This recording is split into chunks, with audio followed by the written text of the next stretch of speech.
Welcome to AI Sidebar. I'm Irene Liu, your host and executive director of the AI initiative at Stanford Law School. Today, I'm so thrilled to welcome Mary O'Carroll, CEO of LegalEng Consulting Group, and a legal industry leader who has been at the forefront of legal operations, legal technology, and legal engineering for more than 2 decades. Mary has a rare perspective across in-house legal departments, law firms, legal tech companies, and consulting. So today, we're going to talk about the evolution from legal operations to legal engineering, the growing talent gap inside legal teams, and why the next critical role may be what we're calling the legal solutions engineer, the person who can understand the legal work, redesign workflows, and make technology and AI actually work in practice. So with that in mind, let's jump right into my conversation with Mary O'Carroll.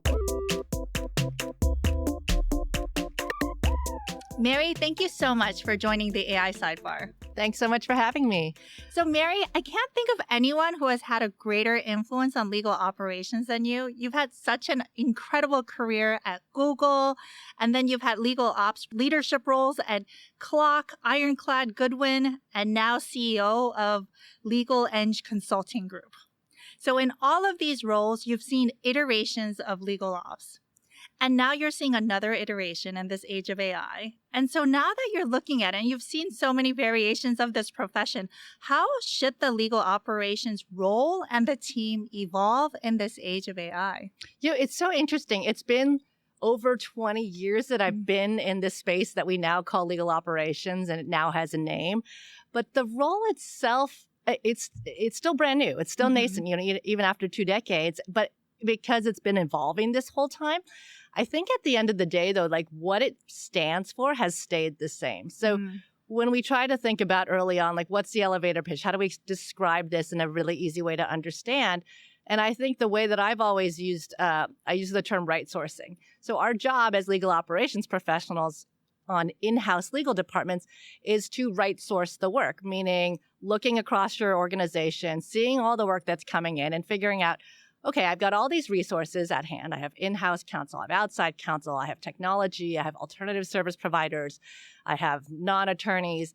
Where should the work go in order for us to optimize the balance of speed, quality, and the cost of legal services delivery? That's it. It's pretty simple, like looking at your resources and constantly rebalancing. And it's not a one-time thing, right? You're constantly looking at how the work is changing and how the resources are changing and how your department is changing. And what AI has done is just added another tool to the resource list. And so now we're thinking about same work that's coming in, but how do we right source it beyond just inside counsel, outside counsel, and the tech that we currently have? But what can AI now do, and how should we be using it to do things better, faster? And a lot of companies, especially in-house teams, as they're thinking about right sourcing, they're often thinking about whether they should just buy an AI tool that'll solve the issue that they have at hand. Is that the right way to think about it? Or do you think the bottleneck is really with talent or the buying element? Yeah, I think the technology has all of a sudden become the easy part. Yeah. Choosing a tool, you can't really go wrong. There's a lot of great tools out there. We used to think build versus buy, and I think everyone realizes there's so many tools. You should definitely go the buy route now. But buying the tool and even implementing the tool is not the destination. That's not the end game. That's really actually just the beginning. And I think what I've seen, if you look across all these different organizations, I see them in like 3 different buckets of where people are on their adoption. There are those who are sort of, I call them paralyzed. They're looking across, totally overwhelmed by all the options and unable to make a choice. And so they have committees and they're thinking and they're kind of looking around at big companies and law firms and saying, maybe one of them will figure out. And once everything sort of like settles down, I'll dip my toe in. But we all know that nothing's going to settle down, and this pace of change is just going to be what we are used to living in. I think the biggest bucket is the next one, where we see most companies are, I call them accelerators. They are really excited about the potential of what AI can do for their organizations in terms of speeding things up. And they are quick to buy a tool and get it out there and roll it out to all their people, which is great. And you will find that the attorneys who are using it are getting good value. They're seeing how it makes their work faster. But I think that's the key term, is like people are looking at the work that is currently being done and saying, how can this tool make it go faster? Where we really want people to be is in this third bucket, which, we call sort of reimagining the work. And that is where you have the technology and the AI, and you're not just making it faster, but taking this big step back and saying, okay, what are the inputs and what is the desired outcome or output from the end of this entire process? And let's actually take everything that happens from point A to point B and throw it out the window and say, how can we totally rethink, reimagine, how do we deliver this outcome or this output given what we can do today with all these tools? And the folks that are really thinking sort of outside that box and not just making things faster, but different, that is where you're going to have the biggest value and unlock from leveraging AI. So I guess it's a long way of saying, like, buying the tool doesn't really get you there. You really need the people to be thinking creatively. And so, yes, I think the talent is the bottleneck. We have the tools and you can kind of give everyone a chat bot. Yeah. But where are the talented people who are going to sit down with your organization and really think through how all the work is currently done and really reimagine that for tomorrow? And that part about reimagining work, it probably is not new. I mean, when you were at Google thinking about this, I'm sure while legal operations at that point was probably more of a nascent role, it probably required you also then to reimagine work and workflows, to reimagine how you can make the legal team even more efficient and productive and valuable. 100%. I mean, in the very, very early days of the profession, there was a lot of blocking and tackling. There was a lot of stuff that you just had to put in place to keep the trains running on time, never mind trying to actually improve the process. As departments got more mature with their foundational, sort of blocking and tackling, you then got to say, hey, there's this piece of work or something that's taking up a ton of time for my organization. It's not a really great value add, and I'd love to free up people's time to work on something else. So when I was at Google, we created a team. We didn't have a great name for them. We're looking for like business process optimization type folks. We ended up hiring a lot of people who had that background from consulting firms. And we kind of threw them into the mix and said, sit side by side with our attorneys, understand how all the work is done today. Is it standardized? Do 10 people doing the same work do it 10 different ways? And do that entire process map of the current state. And then exactly as we're saying, rethink, re-engineer, reimagine what that could look like with different resources, moving things around, disaggregating the work, or using technology. And maybe some of that work doesn't need to be done at all. And it's not, we got a lot of requests as our team got better from our lawyers, and they would say, hey, I want to sit down with your team. I need this solution. And what we would always say is, let's not start with the solution. Like, maybe that's the right answer, but why are you asking? Why do you need this solution? Or why do you need this report or tool?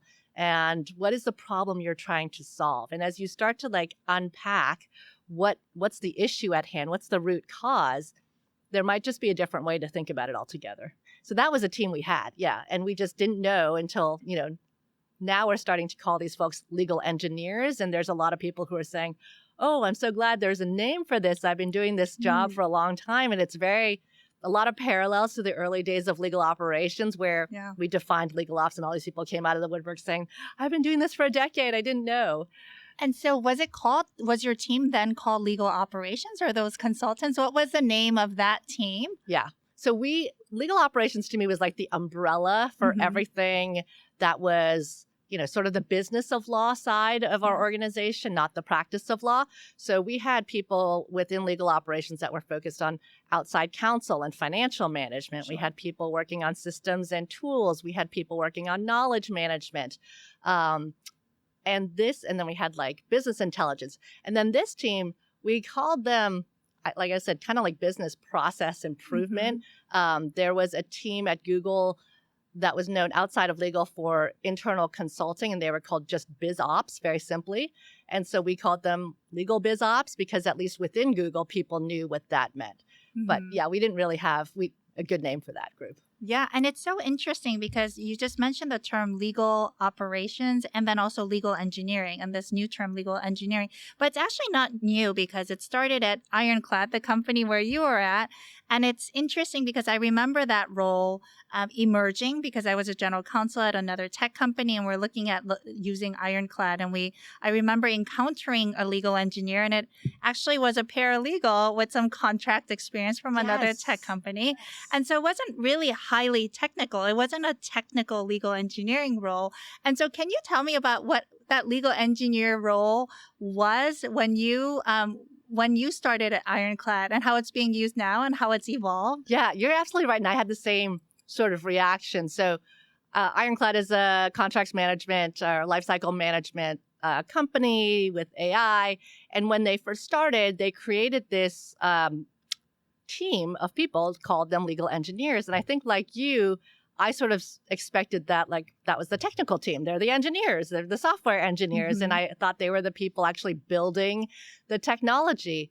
But no, it actually wasn't that at all. It was the people who were going to sit down with the end users or legal team, and that could be attorneys or contracts managers or procurement people, and kind of understand the work, the challenges they had, and then leveraging the Ironclad platform to think, how can we apply this to your work and make your work better? And so that's what it was.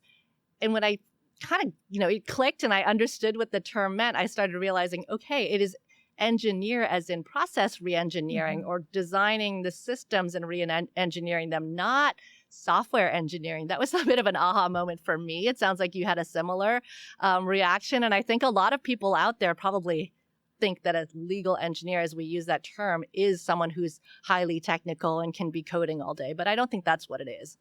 Although now it's evolved to be more of a technical, where people are expecting a legal engineer to have technical prowess. Yes. And I mean, everything is sort of moving towards technical ability. Yes. Even lawyers are being asked to learn how to be comfortable with AI and whatever that means. And that doesn't mean you need to know how to code, but you certainly need to have a much higher level of comfort with technology and systems and tools and AI and prompting in a way that I don't think was necessarily demanded of everyone, just a few years ago. Yeah. So do you imagine that legal operations professionals will need to evolve into legal engineers, or do in-house teams and law firms need to hire separately for legal engineers? And if so, where can they even find these talents? It's a great question. I do think that if you think about where does this sit in my organization, it is probably a subset of the umbrella term of legal operations. And maybe that's not the right term for us anymore. We really, a lot of us need to be thinking about the future of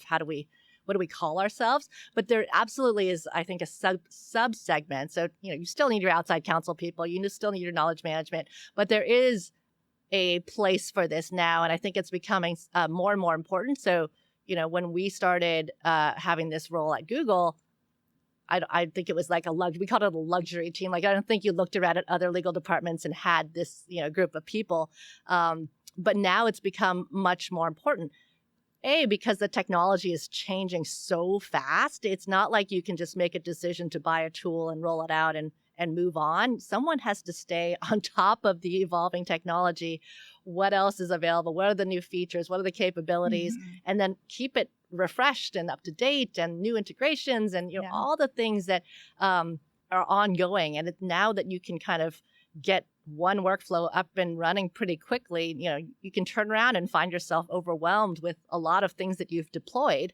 And so how are we going to maintain those over time? It's not just kind of designing them and building them. I think there's sort of a maintenance component.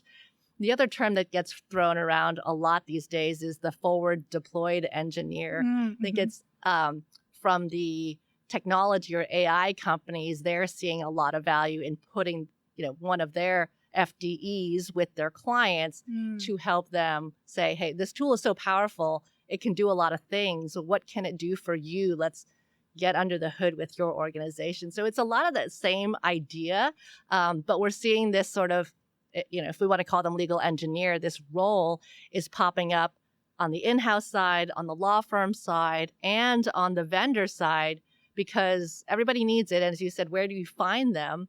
Well, wherever you can, if you can hire them, great. If you can use your vendor as a resource, great. If you have an outsourced company like the one that we that we run, and you can bring those people in, that's great too.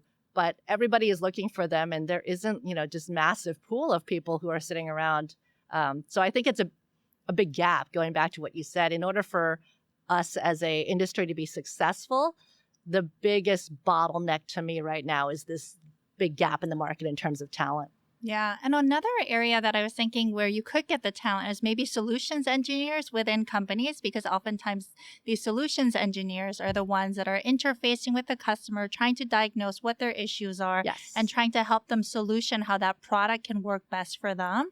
And so it's often a customer client facing position. So it may be a legal solutions engineer that oftentimes these companies might need, but probably deeper than that, because not only do you need a solution, someone that solutions it, but like you said, maintenance is such a key element of all of these products. It's not just buy, solution it, but you need to maintain it in order to get the best value. Yes. And maintain makes it feel like, you're just keeping the trains running, but there's you can constantly upgrading and optimizing it and making it better.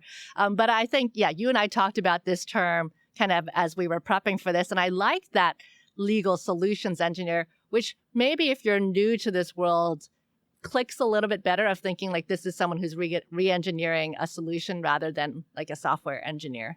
So maybe it'll work. I think it's like what you were saying, it's reimagining work, right? So solutioning, reimagining in many ways. And a lot of these legal departments, even law firms, whether it's in-house or law firms, like you said, they need to break down their processes, figure out what their end goal is.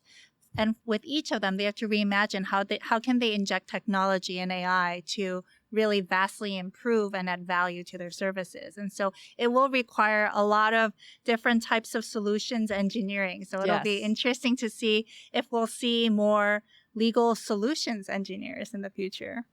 Yeah. You're at a law school. I keep wondering, as we, many of us with growing children are like, what are our kids going to do when they grow up? What are these roles that are going to emerge?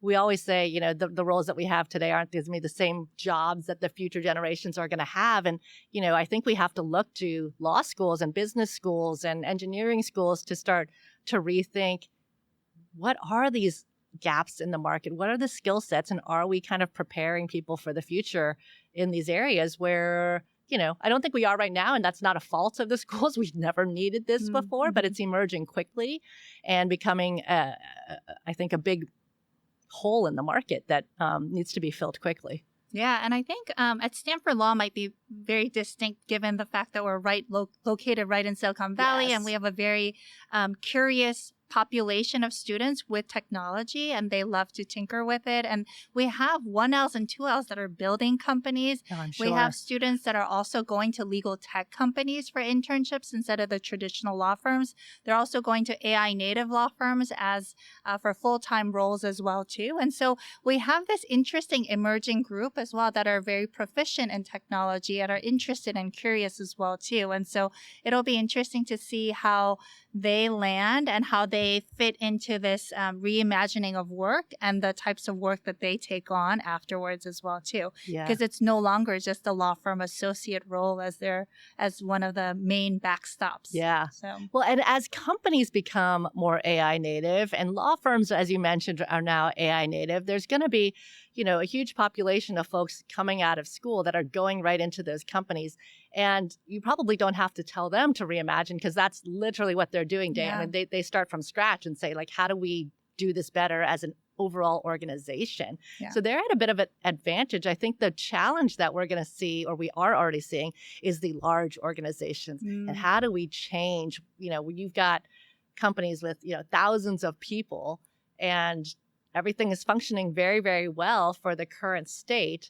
And how do we get everyone to change their mindset and their way of working when you could very easily argue it's not broken? It's actually working very well. These companies, and firms are very successful. But if you were to, start from scratch tomorrow, probably you would not build it the same way. And so how quickly and how hard is it to get there? And very interesting to see, $1 billion revenue companies now that are a handful of people. Yeah, I mean, it's that human transformation element that I think is the hardest piece for any of this AI implementation or integrating it into companies as well, too. Like you said, there is, especially at law firms, when you think about law firms, there's a way of doing things. And you are CEO at a law firm, too, so I'm sure you have seen it in person, but there are ones that embrace AI more so than others. And so to be able to transform the entire partnership and associates in the law firm or even companies, like you said, very large companies, to really embrace this technology in lockstep together is a hard, difficult transition. I mean, especially if you're busy all day, you're already doing the work and barely have time to come up for air, and the volume doesn't stop. And so you have your heads down. And, when I was just very recently able to take a little bit of time off between jobs, I could take like 2 weeks and just deep dive and research and learn and watch videos and hack some stuff together and teach myself. But that was like multiple full days of having nothing else to do. And so that was a big luxury for me. And as I look around at people who are currently in companies, it's not that people aren't interested. It's not that they're scared of the technology. They actually all want to learn this, but it's time. And like, who has that luxury of time when you're, in it deep? It's so true. And there's so much pressures for efficiency as well, too, and to go more AI native for every type of company that there is. But you don't have the time to even understand and reimagine. Yes. And I mean, I've been talking to so many folks who are in leadership roles in legal operations right now. And, they're working very closely with their GCs or CLOs. And you were a former GC. I mean, you can sort of imagine how much pressure there is now. It's actually, and hearing them talk, I'm like stressed out for them. There's so much urgency and pressure to like get moving on all this stuff faster.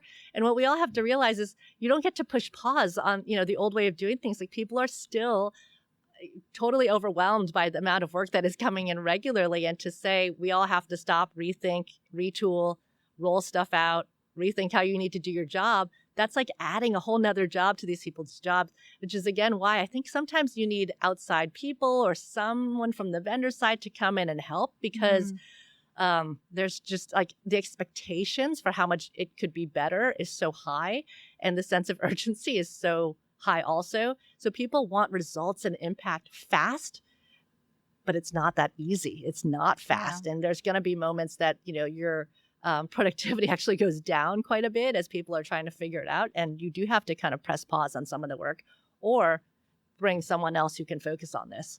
Yeah, definitely. And when you think about the pressure to do more with AI, it's with the same number of people. Yeah. Or they want to be less, right? Or less. How quickly can it be less? Yes. And it's not that simple. Yeah. Because you have to carve out time to actually map out those processes, reimagine, and figure out what can be leveraged with AI to bring that productivity value. Yes.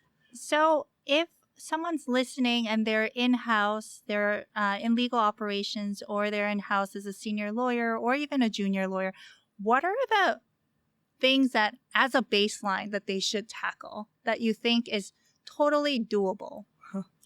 Well, it really depends on your organization. So there's going to be low-hanging fruit, and then there's going to be stuff that is a bit harder but is worth doing. So I like to get people thinking about things in a bunch of different ways, because just telling people you need to change this is hard, and you don't necessarily understand the art of the possible when you're not, in deep with these tools. So I encourage people to go around asking, like, everyone from your top lawyer down to the most junior person on the team, what is the work that energizes you, that you get to do all day, and that you wish you could spend more time doing? And the converse is, what is the stuff that is draining of your energy, or you don't feel like adds a lot of impact, but you have to get it done anyway? And sometimes it helps to start with that non-threatening work that people want off their plate. Maybe that's something we can think about automating or getting rid of, or right sourcing in a different way. And that starts to just kind of build the trust and the understanding that this isn't coming after me and my job. And that is like a real fear. And I think it's totally valid. But when people start to see, no, this is about freeing you up, because there's tons more work. Like, trust me, if we optimize hours and hours of your day away, there will be tons more work to keep you busy, but it's the stuff that you want to be working on. Another way to think about it is, okay, let's look at your whole organization. Where is most of the time spent? What is the bottleneck in the org? Where is there too much risk? Where is there too much time spent? Where is there too much money spent? Where is there too much people being asked to do something? And you might start asking those questions and start to surface areas where there's low value work or things that just are taking too much time or energy. And is there a way to make that better? So it's like starting to ask questions other than, do you have any use cases for me today? Is getting them to think a little bit and just listening. I think that's one of the biggest jobs of a legal ops professional or a legal engineer, is just being really good at listening, asking questions, and kind of drawing out things to figure out what are the root causes, where are the problems, where are the bottlenecks, and then identifying, like, are there ways that we can make that better? And solutioning it, like and a solutions yeah. engineer. And there's different. You come up with a list of things, and then you can start thinking about, I like to look at a matrix of level of effort versus level of impact. And if there are things that are big impact, low level of effort, I mean, those are the obvious places to start. You can also think about level of effort versus risk, or, how much is a human needs to be involved in this kind of work. And that might not, if you need a lot of human, if there's a lot of risk in automating it, maybe not the best place to start. But like, those are the kind of things that you should think about in terms of, after you get your big list of ideas, is prioritizing places to start. Definitely. And one of the things that a lot of general counsels are looking at that's like the biggest low-hanging fruit is NDAs. Yes. So I think that's a good starting point. And then just starting from there and then reimagining, because there will be a lot of different types of grunt work like that has such low risk for the most part that drains the efforts of commercial lawyers and their time. So that's absolutely right. But it's not as necessarily easy as we think, depending on your organization. I mean, there are folks that are like so ready to spend money and buy AI redlining tools and have it all sort of, have the machines do the negotiations and the redlining. But there's a whole people alignment element first. I mean, does your organization have a position that, standardized positions that it wants to take, or language that it's comfortable with?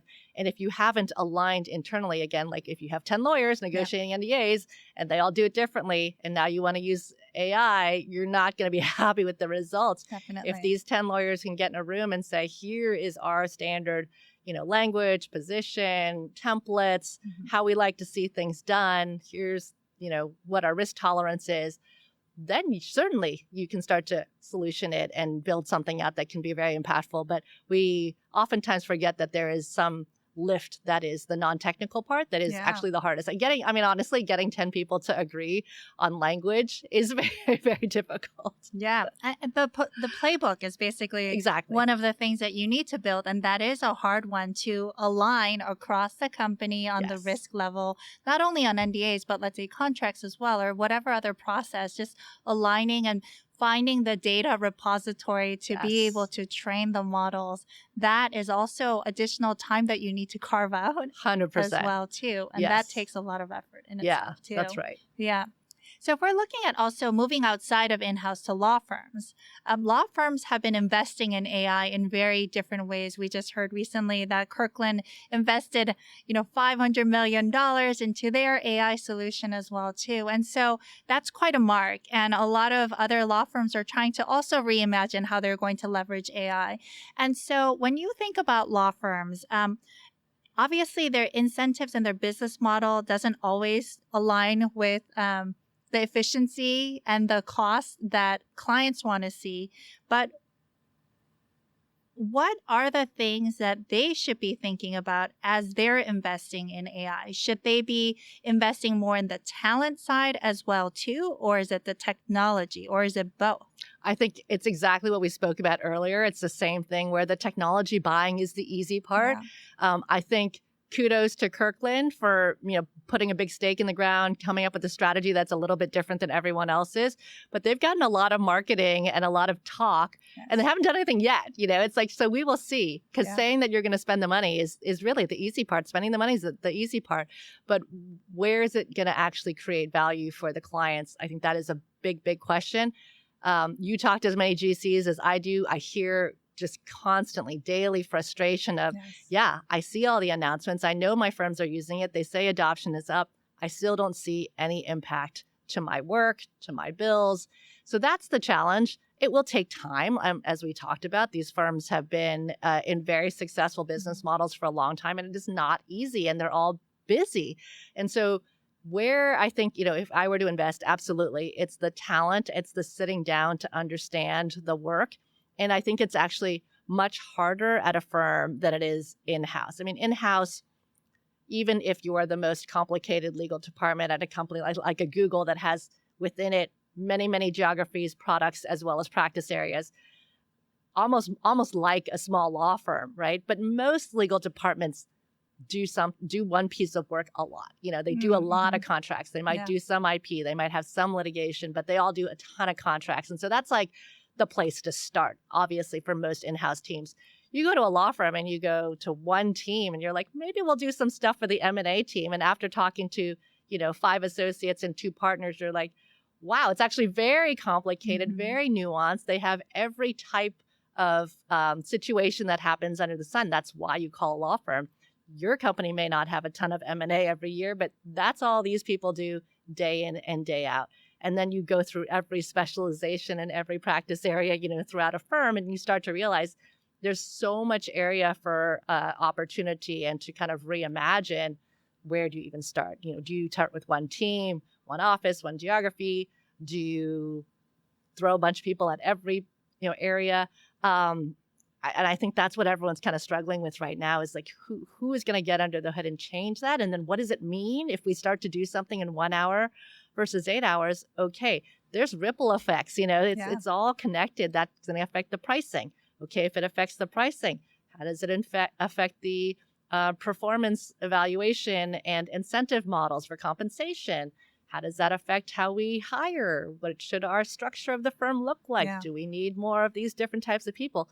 And all of a sudden, you have all these kind of really big existential questions. So, law firms are struggling. I think it's very hard. They have great people that they've hired. They're making the right investments, I think, in the technology and even in the talent. So it's just going to take time. Very hard to move a big ship. Yeah, one of the things you just talked about is how they are hiring a lot. So you are starting to see these new roles also within law firms where they are like AI chairs, Yes. essentially. So do you think they will also develop large teams that basically service solution engineers, each of the different groups, essentially? Is that how the model will evolve, do you think? I think that's what I believe is happening, at firms. Whether they have an innovation office or an AI chief, they are buying tools, they are building tools, they're developing systems in-house, and that's the smart thing to do. So let's do a quick lightning round because we've talked about in-house, we've talked about law firms, but I just want to provide practical takeaways for folks at the end. So if you were to invest in each of these organizations, where would you invest first to help them thrive in the age of AI? So for a legal in-house department, where would you invest first? So for all of these, there's sort of like 3 skill sets that you need. It's the business process reengineering or optimization. It is the technical expertise in, translating all that into a technology solution.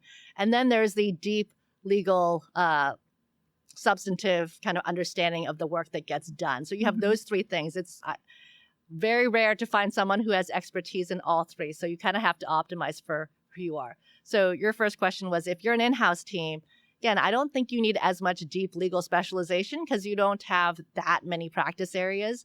And so I would really start with focusing on people who have the business process optimization. As I did, I hired a bunch of sort of ex-consultants or business process people, and you can teach them. All they have to do is sit down with the lawyers and spend some time understanding how the work is done. We're not asking them to do the work, and hopefully they have some technical expertise as well. What about for a law firm? Where would you optimize for them to thrive in this age of AI? So law firms are a bit different in that I do think you really deeply need to understand the life of the law firm attorney and the work that they're doing. And so hiring people who have practiced law at a law firm and understand that work, but perhaps have some technical interest and expertise. And we're seeing a lot more of those people who are shifting out of, let's say, being an associate into these legal engineering roles. So those are the people, I bet they exist within your firm. Look around and say, who wants to shift into this new role? And you might find a lot of them.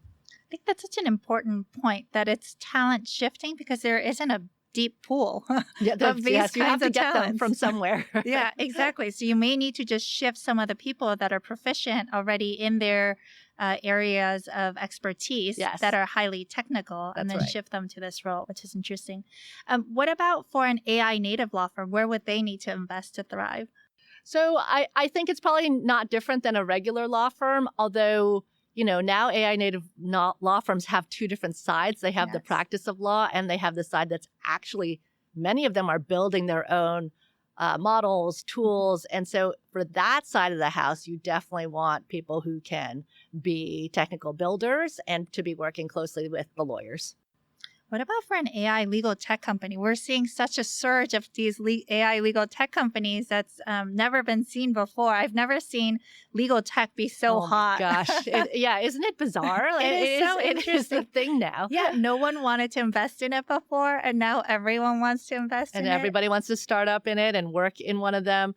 I think the same as an AI, that one half of the AI native law firm where you want folks who can be builders, but who are really good listeners. I think the solutions engineer sort of people who have that background, and they've existed at SaaS companies for years. That's the kind of person you want more of. Yeah. Well, Mary, thank you so much for this time today. Hopefully we'll get a deeper talent of those. Well, they already exist. They just need to shift at times. So thank you again. Yeah, such a pleasure. Thanks, Irene. Thanks again to Mary O'Carroll for the discussion on the legal engineering talents needed in law firms and law departments today. If you enjoyed this episode, please follow the podcast and share it with a friend. Until next time, stay curious and keep learning.